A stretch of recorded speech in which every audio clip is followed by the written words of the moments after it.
सात भाई एक बहन की सच्ची कहानी। सगी बहन को मारकर खा गए भाई। सत्य घटना पर आधारित है ये कहानी।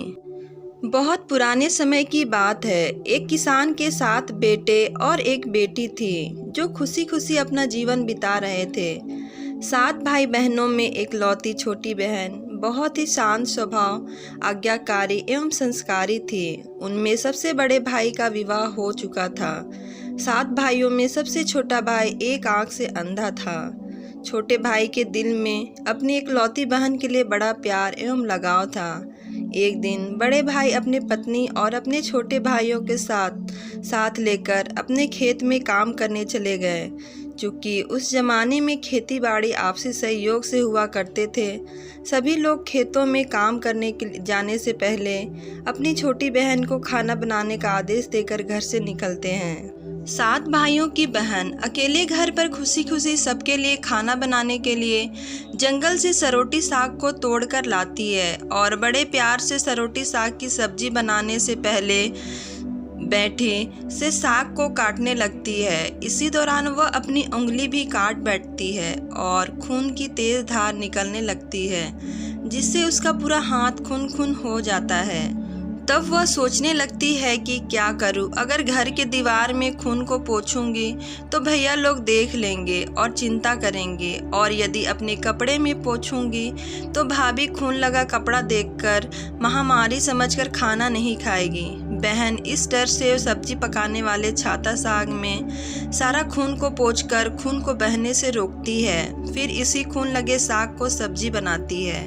जब उसके सारे भाई और भाभी अपने खेतों से लौटते हैं तो छोटी बहन हमेशा की तरह सभी के लिए साफ थाली में खाना और मिट्टी के लोटे में पीने के लिए पानी देती है, और सभी एक साथ खाना खाते हैं और पके हुए साग को खाकर खाने की जमकर तारीफ करते हैं। और वे सब अपनी बहन से पूछते हैं कि बहन, तुम्हारे द्वारा बनाया हुआ यह साग बहुत बार खाए हैं, परंतु आज की बनी सब्जी का स्वाद बहुत ही अद्भुत लगा। बताओ ना कैसे और क्या क्या मिलाकर इतना स्वादिष्ट सब्जी बनाई हो। पहले तो बहन डर से सहम गई कि कहीं भैया लोगों को पता न चल जाए कि मेरे हाथ की उंगली कट गई है। फिर वह थोड़ा देर सोचकर बोलती है कि कुछ नहीं भैया, जैसे हमेशा की तरह सब्जी पकाती हूँ वैसे ही तो बनाई हूँ। बहन अगले दिन 7 भाइयों के अनुरोध पर फिर से एक बार वही छाता साग की सब्जी बनाती है, परंतु भैया लोगों को पिछले दिन के जैसा स्वाद नहीं मिलता। फिर ऐसा ही अनुरोध 3-4 बार हुआ, लेकिन खून लगे साग का स्वाद उनके मन मस्तिष्क से उतर ही नहीं रहा था। असलियत जानने की जिज्ञासावश 7 भाई और भाभी ने उससे उस दिन के खाना बनाने का तरीका जानने का जिद करने लगे। मजबूरन बहन को सारी घटना बतानी पड़ी। सच्चाई मालूम होने पर 5वां भाई, जो बहुत ही लालची किस्म का था, उसने बाकी भाइयों से कहा कि बहन का खून इतना स्वादिष्ट लगा तो इसका मांस कितना स्वादिष्ट होगा। यह बोलकर सभी भाइयों के बीच चर्चा करने लगता है। सबसे छोटे भाई को छोड़कर बाकी भाइयों ने बहन को मारकर उसका मांस खाने को राजी हो गए थे। मांस खाने की सोचकर उन सभी के मुंह से लार टपकने लगता है। भाइयों के मन में स्वादिष्ट खाना खाने के लिए वे कितना लालची बन गए, इसका आभास बहन को हो गया कि किस प्रकार उसके भाई उनके मांस खाने की लालसा रखते हैं। एक दिन 7 भाई शिकार खेलने के बहाने बहन को लेकर घने जंगल में लेकर जाते हैं, जहां पूर्व से निर्मित 4 केंद के वृक्षों पर बने मचान के नीचे पहुंचते हैं, जिस पर अपनी बहन को यह झूठ बोलकर चढ़ने के लिए बोलते हैं कि इस मचान पर जंगली जानवर तुम पर हमला नहीं कर सकेंगे। इस प्रकार 7 भाई अपनी बहन को मचान पर बैठाकर अपना अपना धनुष लेकर शिकार करने का ढोंग करके चले जाते हैं। तब बहन को पूरा आभास हो चुका था कि आज उसका आखिरी दिन है, लेकिन वह चाहती थी कि उनके भाइयों की इच्छा पूर्ण हो, इसलिए भी वह मचान में जाकर बैठ जाती है। फिर सभी भाई केंद्र के वृक्ष पर बने मचान से कुछ दूरी पर स्थित टोंगरी पर अपने अपने धनुष बाण के साथ पहुंचते हैं और एक चट्टान पर बारी बारी से अपने बाणों को तेज धार प्रदान करते हैं। टोंगरी के ऊपर सबसे पहले बड़ा भाई अपने तीर को चट्टान में धार करता है और अपनी बहन पर धनुष से निशाना लगाकर तीर छोड़ता है। तभी बहन पूरी बात को समझ जाती है कि भाइयों का क्या इरादा है और अपनी मातृभाषा में गीत को गाने लगती है। बिंदु बिंदु दादा छाती ताइक ताइक, अर्थात जान से मारना ही है तो दादा साहब तो तीर को सीधे मेरे छाती में वार करो, इधर उधर तीर क्यों चला रहे हो। फिर सभी भाई बारी बारी से अपने तीर के धार को तेज करते हैं और बहन पर निशाना लगाकर तीरों को छोड़ते हैं। 6 भाई का निशाना खाली जाता है और 7वां भाई जो सबसे छोटा था वह तीर चलाने से इनकार कर देता है, क्योंकि उसे अपनी छोटी बहन से बहुत लगाव था और धनुष बाण चलाने में 7 भाई में सबसे निपुण था। बहन जानती थी कि उनके 7 भाइयों में सबसे छोटा भाई बाकियों की तरह लालची नहीं है। 6 भाई छोटे भाई पर पूरा दबाव डालते हैं, आदेश देते हैं कि अगर वह तीर नहीं चलाएगा तो बहन की तरह उसे भी मार देंगे। फिर छोटा भाई उदास मन के साथ तीर को थोड़ा ही धार कर दूसरी दिशा में तीर को छोड़ने की कोशिश करता है और तीर को धीरे से छोड़ता है। बहन हर बार की तरह इस बार भी वही गीत गाती है, बिंदु बिंदु दादा छाती ताइक ताइक। इतने में छोटे भाई का तीर सीधे बहन के सीने को भेद देता है और बहन की आत्मा शरीर से अलग हो जाती है और उसकी आत्मा उसी स्थान पर भटकने लगती है। तभी वह देखती है कि उसके शरीर का मांस खाने के लिए उसके भाई कैसे लालच करते हैं और सबसे छोटे भाई को जबरदस्ती मार पीट कर उसके शरीर को काटने का आदेश देते हैं।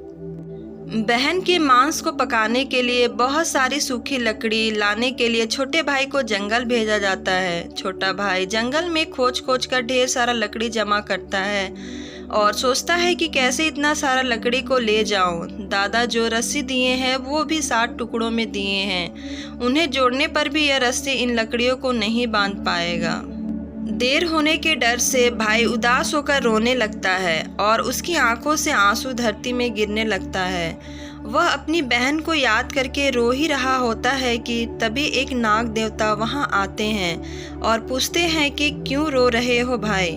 वह इधर उधर देखता है किंतु कोई भी नज़र नहीं आता है। फिर भाई को नाग देवता देखते हैं और भाई नाग देवता को अपनी पूरी आपबीती सुनाती है। फिर नाग देवता उसे कहते हैं कि मैं लकड़ी में रस्सी की भांति लिपट जाता हूँ और तुम जैसे ही लकड़ी वहाँ रखोगे तो मैं धीरे से निकल जाऊँगा। और छोटा भाई ऐसा ही करते हैं। सभी बड़े भाई यह देखकर चकित रह जाते हैं कि कैसे उनका छोटा भाई रस्सी के 60 टुकड़े होने के बावजूद भी जंगल से इतना सारा लकड़ी लेकर आता है।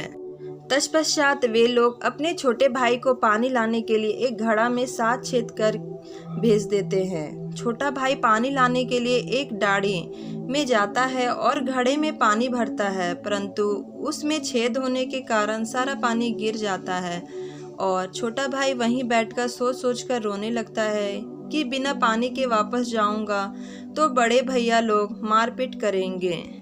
यह सारी घटना को दाढ़ी में बैठे मेंढक, केकड़ा और मछली सुन व देख रहे थे और वे तीनों छोटा भाई को रोता देख कर पूछते हैं कि क्यों रो रहे हो। फिर छोटा भाई उन्हें अपनी आपबीती को विस्तार से बतलाता है और कहता है कि मैं अपनी प्यारी बहन के शरीर का मांस कैसे खा सकता हूँ, नहीं खाऊंगा तो बड़े भाई लोग मारपीट करेंगे। तब मेंढक कहता है कि तुम परेशान मत हो, हम सब मेंढक घड़ा के छेद में चिपक जाते हैं। फिर मछली और केकड़ा बोलते हैं कि तुम हमें लेकर चलो, तुम्हारे भाई जब बहन के मांस को खाएंगे तब तुम मछली को खाना और जब वे हड्डी को खाएंगे तब तुम केकड़ा को खाना। बड़े भाइयों को शक नहीं होगा। फिर छोटा भाई ने बिल्कुल वैसे ही किया जैसे केकड़े और मछली ने कहा था। रात को जब बहन का पका हुआ मांस खाने को परोसा गया तब बड़े भाइयों से छुपाकर वह मांस को दीमक के टीले में डाल देता है और समय बीतने पर वहां बांस का एक बड़ा सा बूदा उगता है। इस घटना के वर्षों बाद एक भीख मांगने वाला जोगी उसी बांस बूदा के पास से गुजर रहा था और वह सुंदर सुंदर बांस के बूदे को देखकर सोचता है कि अगर इतने सुंदर बांस के केंद्र बनाया जाए तो कितना सुरीला धुन निकलेगा। उसी क्षण बांस से आवाज आती है, ना काट काट रे जोगी, ई तो लागे भैया रोपल बांस। जोगी फिर से बांस को काटता है। जोगी इसी उद्देश्य से एक मोटा बांस का टुकड़ा काट कर ले जाता है कि इस बांस का आवाज इतना सुंदर है, यदि केंद्रा बनाए तो कितना मधुर आवाज निकलेगा। और जोगी इस बांस से एक सुंदर केंद्रा का निर्माण करता है। इस केंद्रा से इतनी मधुर ध्वनि निकलती है कि जोगी जहाँ जहाँ भी इसे बजाता है, इसकी ध्वनि से लोग मंत्रमुग्ध हो जाते थे।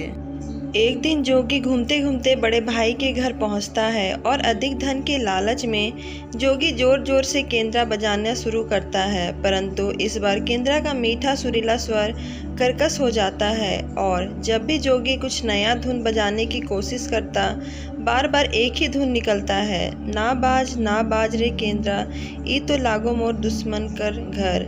बार बार यही धुन निकलने पर बड़ा भाई मार पीट कर जोगी को अपने घर से भगा देता है।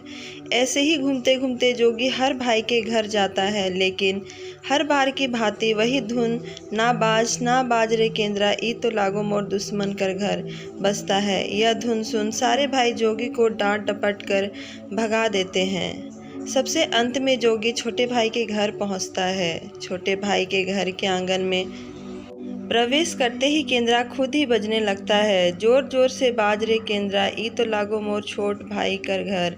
बड़ा ही मधुर मीठे स्वर पर धुन सुनकर छोटे भाई चंद्राकर मोहित हो जाता है और यह धुन सुनकर छोटे भाई से रहा नहीं गया और जोगी से केंद्रा के मुंह मांगे सोने की मोहरें देकर उसे खरीद लेता है तथा जोगी को अच्छे से मेहमान नवाजी कर अच्छे से विदा कर दिया जाता है।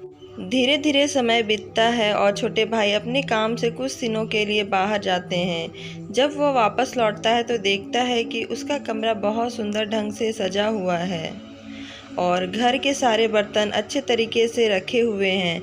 तब छोटा भाई सोचता है कि हमेशा मेरे कमरे की साफ़ सफाई घर के नौकर करते हैं, लेकिन कभी भी इतना सुंदर सजाया नहीं गया है। फिर भाई अपने नौकरों से पूछताछ करते हैं कि मेरे कमरे को इतना सुंदर किसने सजाया है। नौकरों के मना करने पर छोटा भाई सोचते हैं शायद कोई भाभी आई होगी और मेरे कमरे को सजा कर गई होगी।